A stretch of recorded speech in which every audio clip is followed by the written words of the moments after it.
మిత్రులారా, శ్రీనిధికి ఆస్మాకు ఒక రచయితగా, ఒక పత్రికా సంపాదకుడిగా సంఘీభావం తెలపడానికి మాత్రమే ఇక్కడికి వచ్చాను. ఇక్కడ ఉపన్యాసాలు ఇచ్చే వేదిక కాదు. నిజానికి ట్రోల్స్ ఇవాళనే ప్రారంభంగా లేదు, ఇవాళ ముగిసిపోయి కూడా ఎన్నో ఏళ్లుగా ట్రోల్స్ గురించి ఆలోచిస్తున్నాము. ఇక ముందు కూడా ఆలోచించవలసి ఉంది. కానీ ప్రధానంగా ఒక 4 రంగాల్లో ఈ ట్రోల్స్ ప్రభావం ఉంది. వాటిని ఆ రంగాల్లో అడ్డుకోవాల్సి ఉంది. మొట్టమొదటి స్త్రీల మీద ట్రోలింగ్ ఇంత ఎక్కువగా ఎందుకు జరుగుతుంది అంటే అది మన మనువాద భావజాలకు ప్రభావం. మా స్త్రీ స్వాతంత్ర్యం అర్హతి అనే భావం మనలో ప్రతి ఒక్కరిలో, బహుశా పురుషుల్లో, స్త్రీలలో, అధికార యంత్రాంగంలో, రాజకీయ పార్టీల్లో, వ్యవస్థ మొత్తంగా ఉండడం వల్ల స్త్రీలు వచ్చి మాట్లాడతారా, స్త్రీలు వచ్చి ప్రశ్నిస్తారా, ఇది వాళ్ళ కోపానికి కారణం. మీరు ఇవాళ చూశారు, ఒక భారతీయ జనతా పార్టీ ఎంపీ మరి ప్రియాంక ఖర్గే గురించి, ఆయన చేసిన ఆర్ఎస్ఎస్ మీద చేసిన కామెంట్స్ గురించి దళితుడు ఆర్ఎస్ఎస్ ను ప్రశ్నిస్తారా? అది ఈ సమాజంలోని సంస్కృతి, సమాజంలోని భావజాలం. కింద ఉన్న వాళ్ళు ప్రశ్నించకూడదు, అణగిపోయి ఉన్న వాళ్ళు ప్రశ్నించకూడదు. అందులో భాగమే స్త్రీ ప్రశ్నిస్తే ఖండించడం. మనం ఈ భావజాలాన్ని, ఈ సంస్కృతిని ఎప్పుడు అర్థం చేసుకుంటాము, ఎప్పుడు ప్రశ్నిస్తాము, ఎప్పుడు ఖండిస్తాము, ఎప్పుడు కూలదోస్తాము అనే ఒక సుదీర్ఘ పోరాటం ఇది. అందులో ఇది చాలా చిన్న అంశం. 2, రాజకీయ వ్యవస్థ, రాజకీయ పార్టీ. నేను తెలంగాణలో ఒక చిన్న జిల్లా కేంద్రం పట్టణానికి ఉపన్యాసానికి వెళ్తే ఆ ఉపన్యాస హాలు పక్కనే ఒక పార్టీ ఆఫీసు 5 అంతస్తులు ఉంది. అందులో 4వ అంతస్తు మొత్తం ఒక 60-70 ఏసీలు ఉన్నాయి. నాకు ఆశ్చర్యం వేసింది. చాలా చిన్న జిల్లా కేంద్రం, ఎవరిని పార్టీ ఆఫీసు, ఏంటి ఇన్ని ఏసీలు ఉన్నాయని అడిగారు. సరే, పార్టీ పేరు చెప్పారు. ఇక్కడ ఒక 60 మంది ఉద్యోగులు పనిచేస్తారు. రోజు పొద్దున 10 నుంచి సాయంత్రం 5 వరకు కంప్యూటర్లు ఉంటాయి లోపల. ఆ ఏసీలన్నీ కంప్యూటర్ల కోసం అన్నారు. అది ఉద్యోగం, అది భారతీయ జనతా పార్టీ ఆఫీస్. రోజు పొద్దున్న నుంచి సాయంత్రం వరకు 60 మంది ట్రోలర్స్ వచ్చి కూర్చొని ఒక్కొక్క ట్రోలింగ్ చేయడానికి, ఒక తిట్టు తిట్టడానికి చదవనక్కర్లేదు, వాళ్ళు అర్థం చేసుకోనక్కర్లేదు, ఏమొచ్చిందో చెప్పనక్కర్లేదు. ఒక టీమ్ హెడ్ ఎవరో ఉంటారు, టీమ్ హెడ్ చెప్తారు, ఇవాళ వీళ్ళ పని పట్టండి. వాళ్ళను ఇంతకుముందు శ్రీజీ చెప్పినట్టుగా ప్లకారాలు తిడుతూ రాయడం. ఇది ఒక చిన్న జిల్లా కేంద్రంలో జరుగుతుందంటే దేశవ్యాప్తంగా ఎన్ని చోట్ల ఎన్ని వేల మంది ఈ పని చేస్తున్నారో ఆలోచించండి. ఇది రాజకీయ వ్యవస్థ. ఈ రాజకీయ వ్యవస్థను అర్థం చేసుకుని దీన్ని ఎట్లా ఫైట్ చేయగలము, రాజకీయ పార్టీలు ప్రత్యేకించి ట్రోల్ సైన్యాలను ఎట్లా నడుపుతున్నాయి, ఐటీ సెల్స్ ఎట్లా నడుపుతున్నాయి, ఇది ఎప్పుడో స్వాతి చతుర్వేది రాసింది. కానీ ఇవాళకి మనం దాని మీద చేయవలసిన పని చేయడం లేదు. అది ఇవాళకైనా చేయవలసి ఉంది. 3వ రంగం అధికార యంత్రాంగం.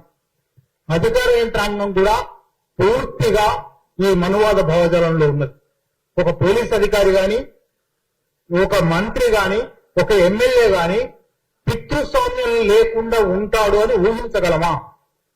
పితృస్వామ్యంలో ఉన్నవాళ్ళు ఒక స్త్రీ ఒక కంప్లైంట్ చేస్తే, స్త్రీ మీద ట్రోల్ వచ్చిందంటే వాళ్ళకి అది పట్టించుకోవాల్సిన సమస్యగానే కనబడదు, అది ఒక కేసు పెట్టవలసిన సమస్యగానే కనబడదు.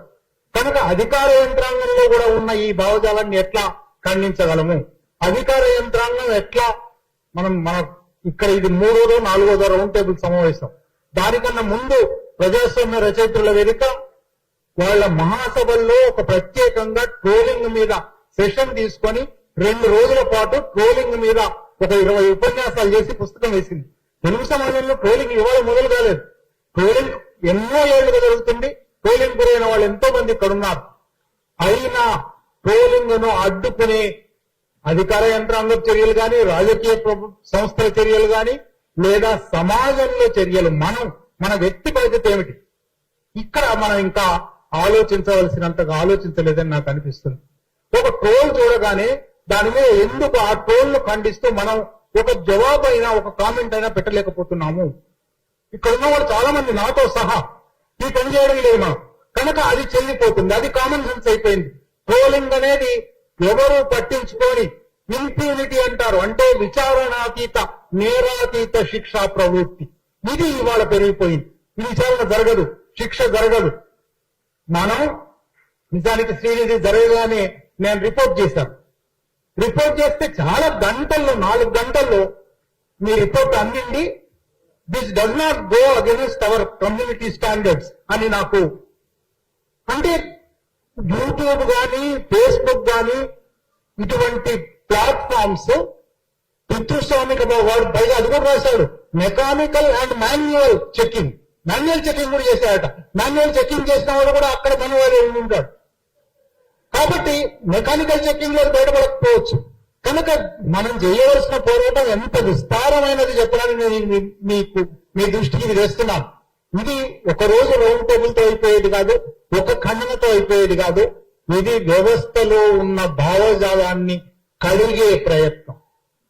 ఆ కడిగే ప్రయత్నం చాలా విస్తృతమైందని గుర్తించి, ప్రతి మనిషికి ఆ బాధ్యత ఉందని గుర్తించి, ఇక్కడి నుంచి అక్కడి దాకా చేసే సుదీర్ఘ పోరాటంలోనే ఈ సమస్యలు పరిష్కారం అవుతాయి.